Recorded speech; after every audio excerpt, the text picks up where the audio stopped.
This is Dominique Wilkins. Hey, this is Sean Kemp. This is Gary Payton. Hey, this is Pau Gasol. NBA fans, what's up? This is Vince Carter here. Hey, what's up? This is Matt Barnes. If you're an old school NBA fan like I am, make sure you check out the Basketball Time Machine with my man Sean David.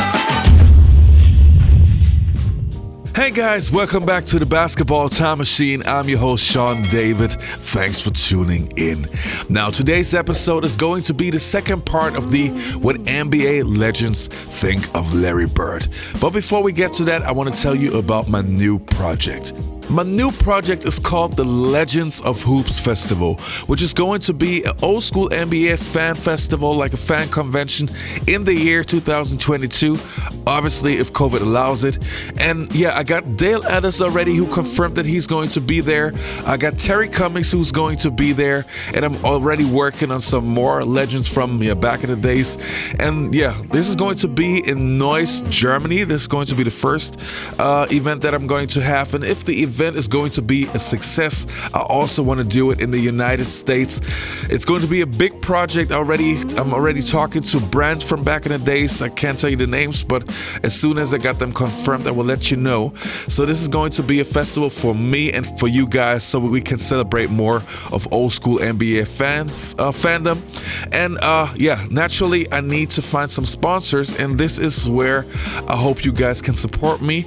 I already started to produce some fan t-shirts and sweaters, and if you want to check them out underneath the video, you can buy them, you can purchase them, and all the profit that I'm going to make is basically going right directly into the project. So please check out the t-shirts and sweaters underneath the video if you want to support this project. It's going to be really, really appreciated, so we can make this event happen. All right, enough about that. Now let's dive right into today's episode.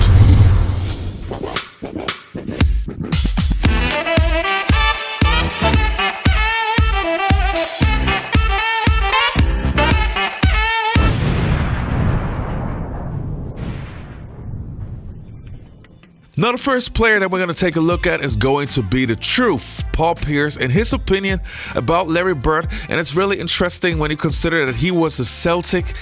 He had a different opinion on Larry Bird back in the days. We played sports, worked in sports forever, and now follow it for a living. We've also been fans growing up. True. So as a youngster, can you guys, starting with you, Paul, think of players that you didn't like growing up? Oh, this is, or even teams. This is very ironic. Does it have to be basketball? It could be any sport. It could be boxing. It could be baseball. Well, I was a avid basketball fan, and growing up in Los Angeles, Inglewood, down the street from the Forum, I couldn't stand the Celtics. That is crazy, right? I hated the Celtics much. That makes sense. You understand the rivalry? I hated Larry Bird. I hated just everything about the Celtics. So it's real ironic that I get drafted by the Celtics. Going to be up there with all the great Celtics. You know, Larry Bird's probably one of the most important players that ever played in this franchise, and just to be up there, have your name up there with him is a great honor. What was the Bird magic? What was that for you? It was everything, because it was just like you got Magic was like the black player who was great, and you had Bird was the white player who was great. And so it was just like a battle of, who was the better Styles, the styles. Bird was slow, could shoot the jumper. Magic was fast, can pass. And it was just like, this guy Bird, him being a white player, because we always felt like, this is a black sport, and so you're seeing a guy like Bird coming in and dominate. And it was just like, whoa, this is something that could last a long time. Before you get out, absolutely. Can you give us 1 minute? Yeah, playing at the guard, man, on his last leg. Last leg, we're playing him, and he told me, young fella, let me tell you something. I can shoot a jumper anywhere I want to. And he said, you supposed to be a great defender, right? He said, I'm going to make sure I tell you where I'm going to shoot the ball at. And I was like, man, come on now, you're not going to shoot the ball. And so he said, I'm going to take you over in that corner right there. You see it over there by my bench, right?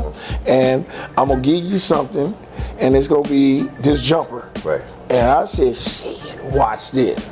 So all of a sudden, we playing, and I'm D'ing him up, and he slow balled me. That's where I got the slow ball. Put your back to your back like this, and his back was bad during this time.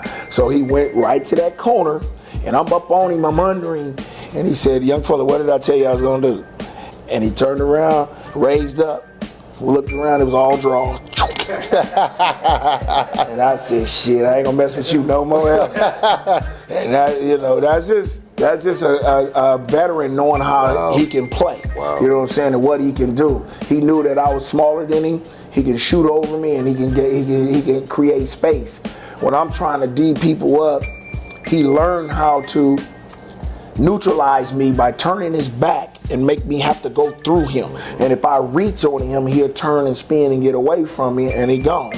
And you couldn't do that. So that's just being smart about the game. Now, the next player that we're going to take a look at is Isaiah Thomas. And when you know old school NBA basketball, you know that the Detroit Bad Boy Pistons and the Celtics always had this rivalry going on. So it's very interesting to see what Isaiah Thomas has to say.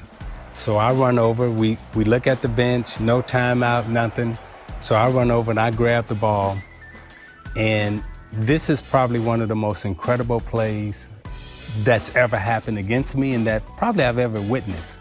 From an athletic standpoint, two people being in sync and Bird just playing every second. And that's what the Celtics taught us, to play every second, not to play 47 and a half minutes, but to play a full 48. So I grabbed the ball from the referee. Lambier's a good foul shooter. I never had taken the ball out. That wasn't my thing, right? I throw it up. Bird sneaks in. I didn't even see him. But the thing I remember the most is that Joker.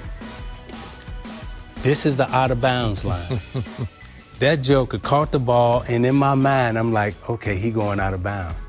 That dude did this, like a ballerina, right? And if you go back and you watch the play, that dude is on his toes. The baseline is right up under his toes. And in my mind, he must have stood there for about 5 seconds because everything was going in slow motion in my mind, right? And it's like, I'm like, and then it's just a strange moment. I'm like, damn, how you doing that? I remember the game he played against the Lakers, the first year that the Celtics won the World Championship with him on the team. And he was ridiculous. He came out here. I remember our sportscaster played the Superman theme when he was talking about him that night after the game because he did everything, points, rebounds, assists, just steals, you name it. Larry has such a great mind for the game and, a great touch. I had a lot of respect for him as a competitor.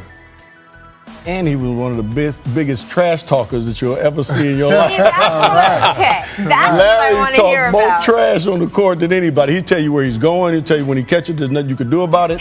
He was, and it was great trash talking because it wasn't vulgar. I mean, he wasn't, pounding his chest. You can just be standing next to him. I would jump out and try to block a shot on rotation, and he'd say, Scott, you're not getting that. Why are you even jumping? Why are you running out of it? Now, when you watch my show on a regular basis, then you know that every once in a while I have some of the biggest legends on the show talking about the good old days.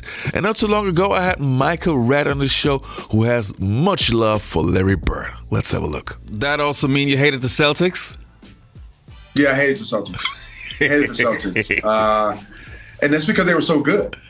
So Larry Bird is one of my favorite players as well. But he and the Celtics, that rivalry in the 80s was just unmatched in history. About Larry Bird in this equation, though, and tell me when you watched Larry's game, Smitty, what it was that jumped out at you that has him held in such high regard throughout the NBA? Well, I think, Ernie, like we all know, it's a tough decision with those three. Unbelievable players. But just to talk about Larry, for me to see the guy who can shoot the basketball, but then also be able to change his game up, but to do whatever he had to do to win.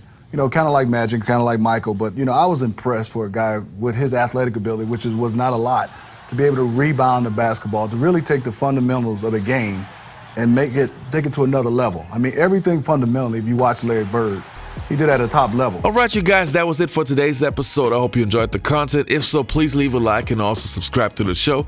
And also, if you want to support my Legends of Hoops Festival, please check out underneath the video the fan merchandise, the t-shirts, and the sweaters in order to support this event. All right, you guys, that was it. You all be healthy. Take care and see you next time.